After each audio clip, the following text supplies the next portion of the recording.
and it's an honor to do this.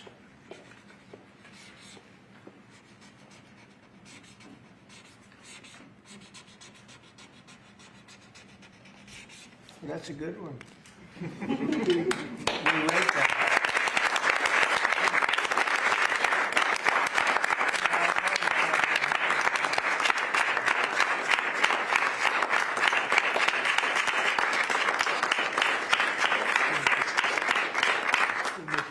Thank you.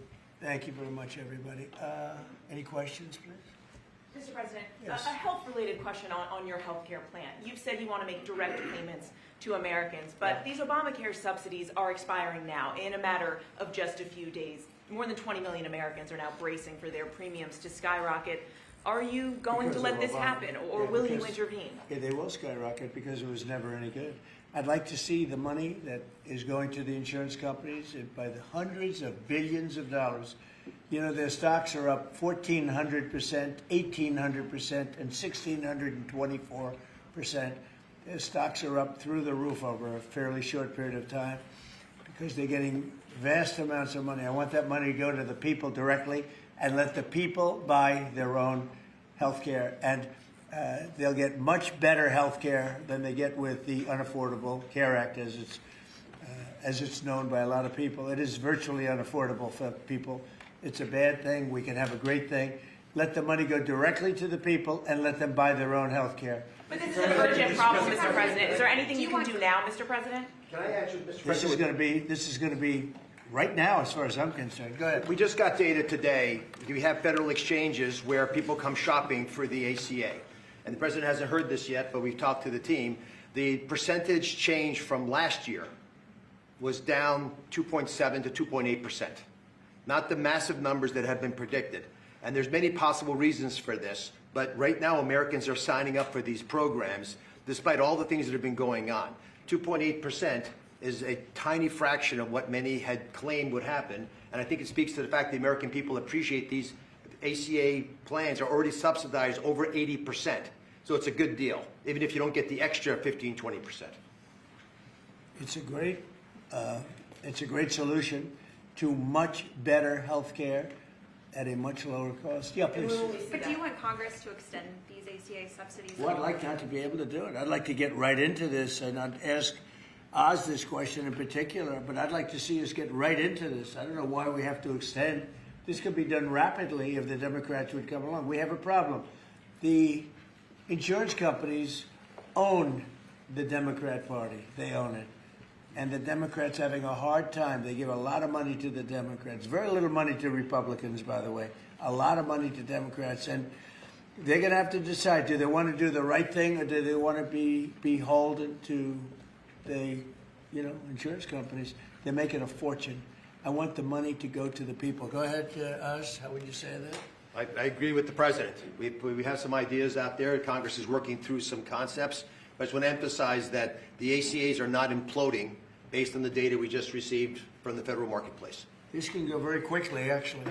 Yes, please. Mr. President, can I ask you clarify something for me on the Federal Reserve? How many people are you interviewing for the Fed chairman, and what did you think of Chris Waller? I think he's great. I mean, he's been a man who's been there a long time, somebody that I was very involved with in the sense of his career, and he's a fantastic man. I met him yesterday, again. So how many people are you looking at? We're talking to 3 or 4. I think every one of them would be a good choice, honestly. Michelle Bowman? We'll be making a decision pretty Is quick. Michelle Bowman on that list too? Are you going to interview her? She's fantastic. She's a fantastic person. Thank you, Mr. President. Some GOP lawmakers have written to you in recent days saying they're concerned this executive order could normalize drug use for youth. How would you respond to them? You're talking about this particular today? Well, I think I'd let one of the doctors respond to it because he can do it a lot better than me. But I can only tell you that when you see polls of 82% of the people want this, when I have friends that are really, really sick and they've gone through, I guess you could say, unfortunately, I don't want to become too involved in it because I don't want it happening. But these are people that really know what's going on. Very smart people. This is one of the most successful people in the country and a very brilliant guy. And when they go through this horrible ordeal of cancer or other things, and they realize that this is something that makes them feel better without all of the side effects of some of the drugs where you're just totally knocked out and out of it. But I'd like to have one of the doctors maybe respond, because you people do it better than anybody. I'm happy to respond. Yes. I mean, and my answer is we have had cannabis scheduled for how long? And it hasn't protected neither the adolescents nor the adults. We have 20 million people in the United States with a cannabis use disorder. This is not legalizing it. It's making easier to do research so that we can use it when it is indicated and optimally. So it's also a big part of this is research. In other words, you'll now have a much larger sample, and you'll be able to see if it's as good as many people say it is. I mean, people say it is beyond good, and you'll be able to find that out now. On housing, you talked in your address last night about housing. Yeah. Are you still considering a national emergency over housing? I'm looking at it. What would yeah, that look I'm like? looking What would at that it. mobilize? You know, there's two thoughts on housing. You have a lot of people have housing that because we have such a strong time and such a strong market, their houses are very valuable. It's a big part of their net worth, their house. I don't want to knock those numbers down because I want them to continue to have a big value for the house. At the same time, I want to make it possible for young people out there and other people to buy housing. In a way, they're at conflict. In other words, you create a lot of housing all of a sudden, and it drives the housing prices down. So I want to take care of the people that have houses that have a value to, to the house that they never thought possible, that have sort of made them wealthy and happy, and especially in their later years.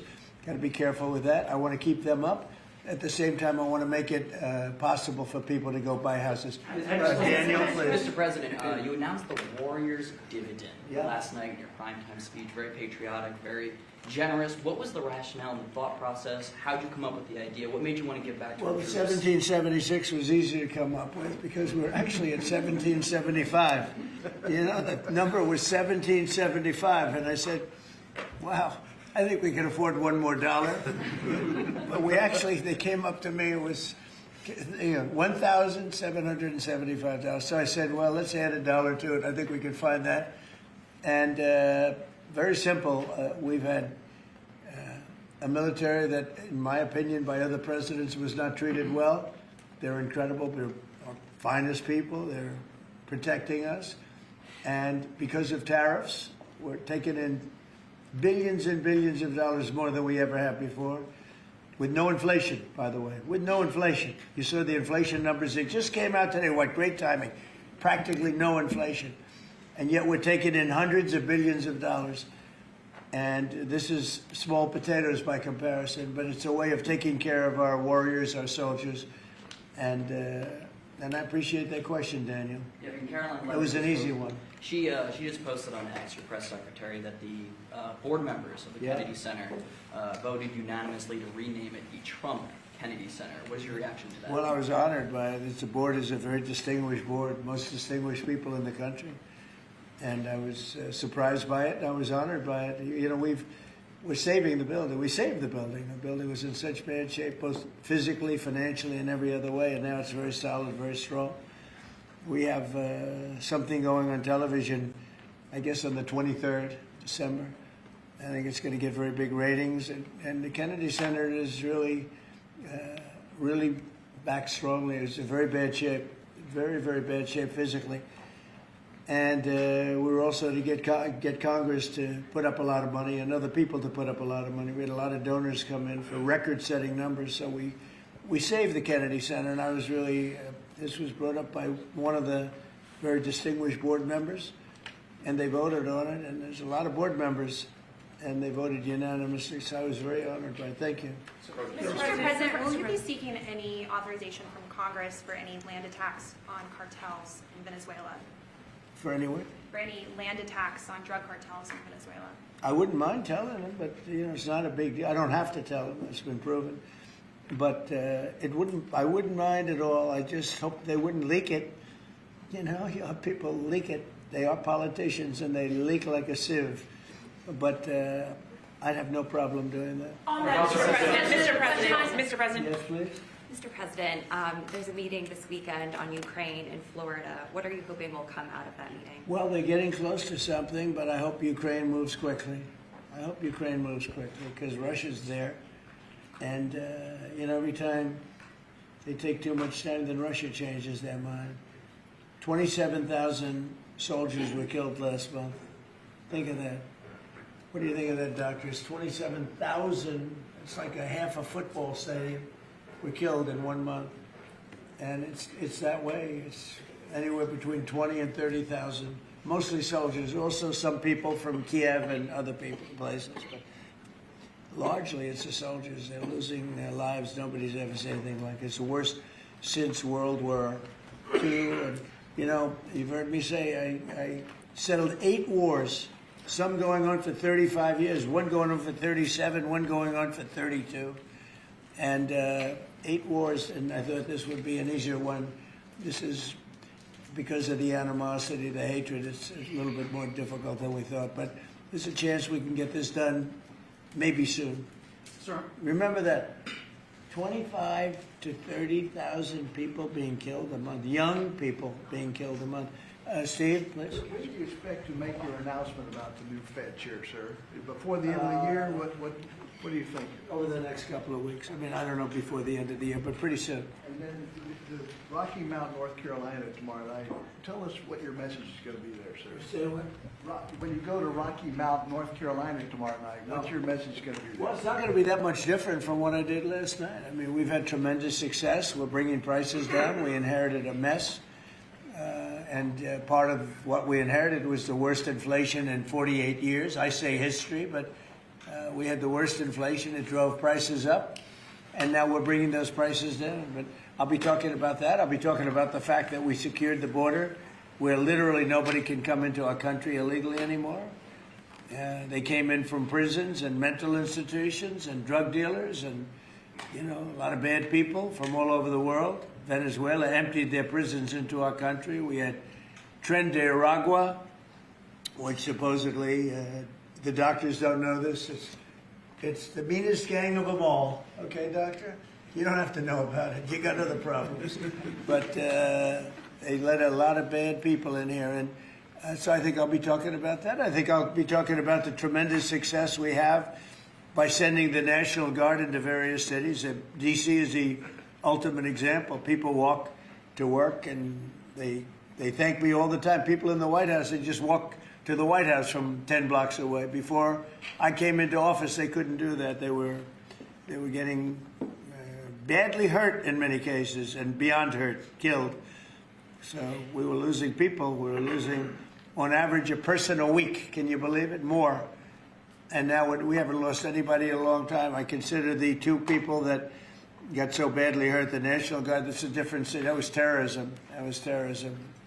And probably terrorism, maybe terrorism because they were unhappy with the tremendous success we've had because they don't want to see this country be successful. But Washington, D.C. now is a safe, beautiful city where the restaurants are booming, the town is booming. People walk to the restaurants with their wife or their children and have a good time. We were losing all the restaurants. We were losing our life in this. We were just the whole heritage of Washington, D.C. was down the drain, and we brought it back. And now everybody's thrilled to be here. It's the hottest. It's a part of the hottest country anywhere in the world. We've become, in 10 months, the hottest country anywhere in the world. And I say it all the time, we were a dead country 1.5 years ago. Do you expect to meet Prime Minister Netanyahu while you're down in Palm Beach? Yeah, he would like to see me. We haven't set it up formally, but he'd like to see me. We've had great success. Peace in the Middle East, aside from everything else. We now have peace in the Middle East. Yeah, he'll probably come to see me in Florida. The Egyptians as well? Are they coming I'd too? love to have him. El Sisi, he's a friend of mine. Yeah, I'd love to have him. Thank you very much, everybody. Thank you, press. Let's go. Thank you, press. Thank you, press. Let's go. Let's go. Keep going. Thank you. Thank you, press. Thanks, guys. Thank you. Thank you.